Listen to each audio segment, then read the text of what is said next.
Good morning, class. I hope you are safe and fine at home. And today I'll start the next pronouns because in previous video I had included the definition of pronoun and I had explained one kind of pronoun that was personal pronoun. Personal pronoun को मैं पहले ही explain कर चुका हूँ पिछली video में. अगर वो वीडियो नहीं देखी तो पहले वो वीडियो देख लें. And before explaining next pronouns, this is my request to everyone. Please subscribe the channel and press the bell icon and don't miss an update from this channel. Every time you must get a new video that will be very helpful to your student life. So now let's continue. Second point, I'm going to start demonstrative pronoun. तो demonstrative pronouns को अगर समझना है so first of all we have to read this sentences. This is my favourite story book. That is the crystal chandelier I want to buy. These are the gifts I got on my birthday. Those belong to Mrs. Banerjee. तो यहाँ पर देखिए this, that, these and those, ये सभी ऐसे words हैं जो demonstrate करने के लिए यूज़ होते हैं. डेमोन्स्ट्रेट का मतलब सिग्नल करना कहीं पे या फिर अपनी उंगली से इशारा करना. हम कहते हैं दिस बुक, ठीक है, तो हम इंडिकेट करते हैं फिंगर से. दैट के लिए, दूर वाली चीज़ के लिए इंडिकेट करते हैं. दीज, जब बहुत सारी चीज़ें होती हैं हमारे पास में तो दीज बोलते हैं, these are books. And those, जो दूर होती हैं बहुत सारी चीज़ें तो उनके लिए हम दोज बोलते हैं. तो यहाँ पर ये प्रोनाउन क्यों है? बिकॉज दिस स्टोरी बुक के लिए यूज़ हुआ है, ठीक है. तो दिस जो है वो स्टोरी बुक का प्रोनाउन है बट डेमोन्स्ट्रेटिव है. डेमोन्स्ट्रेटिव मतलब इशारा किया गया उसकी तरफ.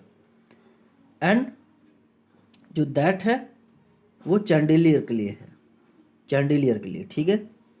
दीज एक गिफ्ट्स के लिए यूज़ हुआ है एंड दोज किसी भी चीज़ के लिए हुआ है जो मिसेस बनर्जी की थी. यहाँ पर मिसेस बनर्जी की कोई भी चीज़ें होंगी तो उनके लिए यूज़ हुआ है दोज का. क्लियर? तो ये सभी क्या हैं?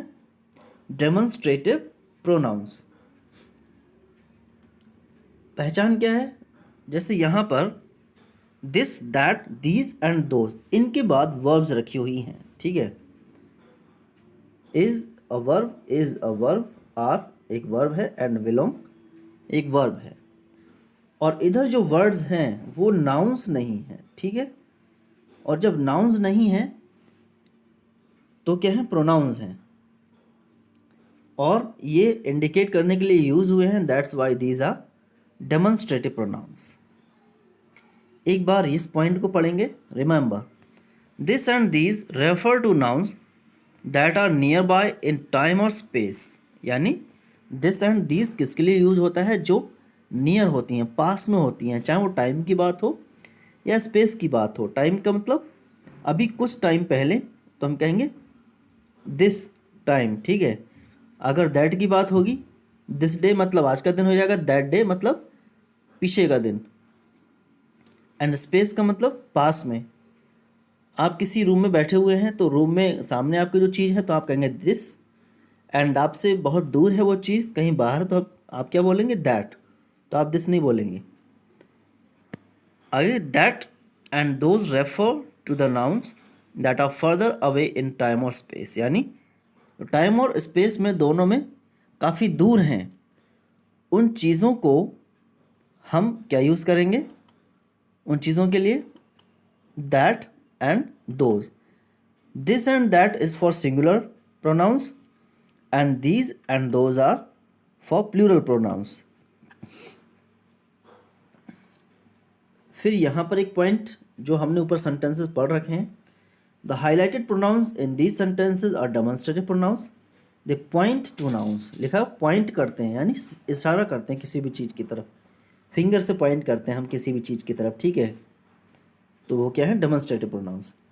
अ pronoun that points to a noun is called a demonstrative pronoun. यानी जो प्रोनाउन किसी नाउन की तरफ पॉइंट करता है, ठीक है, उसकी तरफ सिग्नल करता है या इशारा करता है, तो वो डेमोन्स्ट्रेटिव प्रोनाउन होता है। जैसे यहाँ पर स्टोरी बुक की तरफ सिग्नल दिस से हो रहा है, यहाँ चैंडलर के लिए दैट, एंड गिफ्ट्स के लिए दीज, एंड मिसेस बनर्जी की जो भी चीज़ें हैं उनके लिए क्या यूज़ हुआ है, दोज। तो इसलिए ये सभी क्या हैं, डेमोन्स्ट्रेटिव प्रोनाउन। आई होप आपको ये समझ में आ चुका होगा। What is a demonstrative pronoun, इसकी आप डेफिनेशन कमेंट बॉक्स में लिखेंगे जिससे आपको याद हो जाएगा। नेक्स्ट प्रोनाउन, तो हमने अभी 2 टाइप्स देख लिए प्रोनाउंस के, थर्ड टाइप अब देखेंगे। थर्ड टाइप को आपको समझना है, so first of all read the sentences. What is used to ask questions about things. For example, जैसे यहाँ पर क्या है, what is the most interesting part of this show, what are your hobbies. यानी व्हाट का हम use करते हैं किस लिए, क्वेश्चंस पूछने के लिए किसी चीज़ के बारे में। जैसे यहाँ पर व्हाट का यूज़ हुआ है इंटरेस्टिंग पार्ट के लिए, ठीक है, एंड यहाँ पर व्हाट का यूज़ हुआ है हॉबीज़ पूछने के लिए। Clear. And which is used to ask about particular things और पीपल। विच का यूज़ होता है किसी पर्टिकुलर थिंग्स के लिए और पीपल के लिए। For example, which is your favourite television show.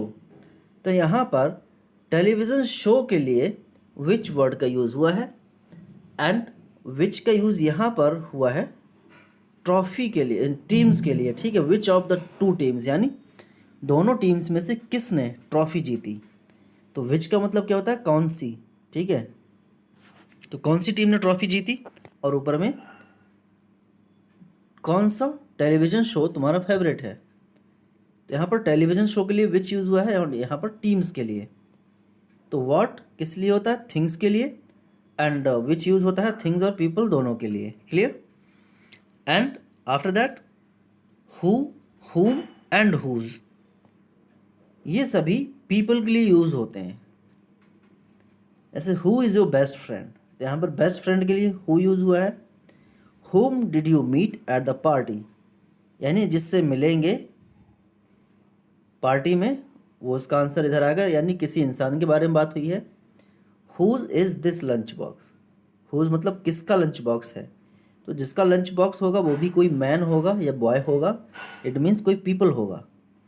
तो इसलिए इन सारी चीज़ों का यूज़ करते हैं हम मैन के लिए। एक बार फिर से चेक करेंगे, what is used for things, which is used for things and people, who, whom and whose are used only for people. A pronoun that is used to ask a question is called an interrogative pronoun. तो जिस pronoun का use होता है question पूछने के लिए उसको हम क्या बोलते हैं, इंटेरोगेटिव प्रोनाउन। आई होप आपको ये भी समझ में आ चुका होगा इंटेरोगेटिव प्रोनाउन क्या होता है। इसके बाद इन्हीं एक्सरसाइज, ये 2 टाइप से बेस्ड हम एक एक्सरसाइज करेंगे यहाँ पर सॉल्व। एक्सरसाइज को देखिए। See in this exercise, underline the pronouns in this sentences and state their kinds. क्या करना है, पहले आप प्रोनाउंस को अंडरलाइन करेंगे। लाइक एक है यहाँ पर माइन एंड दूसरा है योर्स। यहाँ पर ये दोनों प्रोनाउंस है, अंडरलाइन कर लिया हमने। अब इनके सामने या फिर इसके नीचे हम इसको नोटबुक में सॉल्व करेंगे, ठीक है। इसके नीचे हम क्या लिखेंगे, ऐसे लिखेंगे माइन। माइन के सामने क्या लिखेंगे, इसका टाइप कौन सा है, माइन पॉजेसिव प्रोनाउन है। कौन सा प्रोनाउन है, पॉजेसिव। ओके, तो यहाँ पे लिख देंगे पॉजेसिव। फिर योर्स, योर्स को यहाँ लिखेंगे। योर्स भी कौन सा प्रोनाउन है, योर्स है पॉजेसिव। इस तरह से इनके टाइप्स या काइंड्स हमको लिखने होंगे। Clear. Next, who has drawn this beautiful sketch. अब यहाँ पर हु आ गया, आपको पता होगा, अंडरलाइन कर दिया, प्रोनाउन कौन सा है ये, आप इसको सॉल्व करेंगे। क्लियर। ही प्रोनाउन है यहाँ पर, यू प्रोनाउन है, एंड हिम, ये तीनों प्रोनाउन है। कौन से प्रोनाउन है आपको बताना है। This essay book is more useful than that. This and that कौन सा प्रोनाउन है।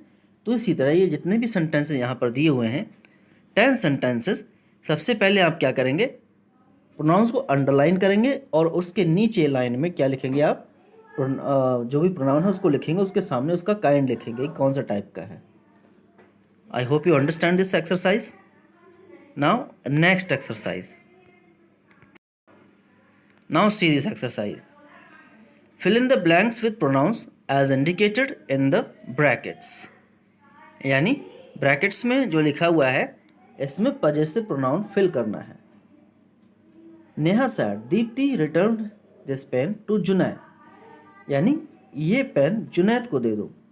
तो यहाँ पर जुनैद के लिए जो पजेसिव प्रोनाउन होगा वो क्या होगा, यहाँ पर होगा हिज। क्लियर। यहाँ पर डेमोन्स्ट्रेटिव यूज करना है। डेमोन्स्ट्रेटिव दिस या दैट, इसमें से आप कोई भी यूज करेंगे क्योंकि एरोप्लेन एक सिंगल है एंड सिंगुलर के लिए हम क्या यूज करते हैं, दिस और दैट। यहाँ पर have you planned for your birthday, तो यहाँ पर इंटरोगेटिव प्रोनाउन यूज करेंगे, एक suitable interrogative pronoun. Who, what, which, whom, whose, इनमें से कोई भी एक अप्रोप्रिएट। एंड इसमें पर्सनल प्रोनाउंस यूज करने हैं। पर्सनल जो ही, हिज, हिम, ये सारे प्रोनाउंस हैं। निमिषा लॉस्ट अ पेन, तो निमिषा के लिए यहाँ पर प्रोनाउन आएगा, निमिषा एक गर्ल है तो उसके लिए कौन सा प्रोनाउन आएगा आपको पता होगा। सर्च फॉर, किसके लिए सर्च किया, पेन के लिए, तो पेन के लिए कौन सा प्रोनाउन आएगा आपको पता होना चाहिए। अब फिफ्थ क्वेश्चन, फिफ्थ सेंटेंस, तो इसी तरह से आप इनको सॉल्व करेंगे। सॉल्व करके आप आज ही, बिल्कुल अभी आप सेंड करेंगे, कमेंट बॉक्स में भी बताएंगे, आप ग्रुप में भी सेंड करेंगे। तो आज तक के लिए इतना ही। 2 टाइप्स मैंने आज आपको बताए हैं एंड इसको सॉल्व करेंगे और सेंड करेंगे। Thanks for watching this video, have a wonderful day.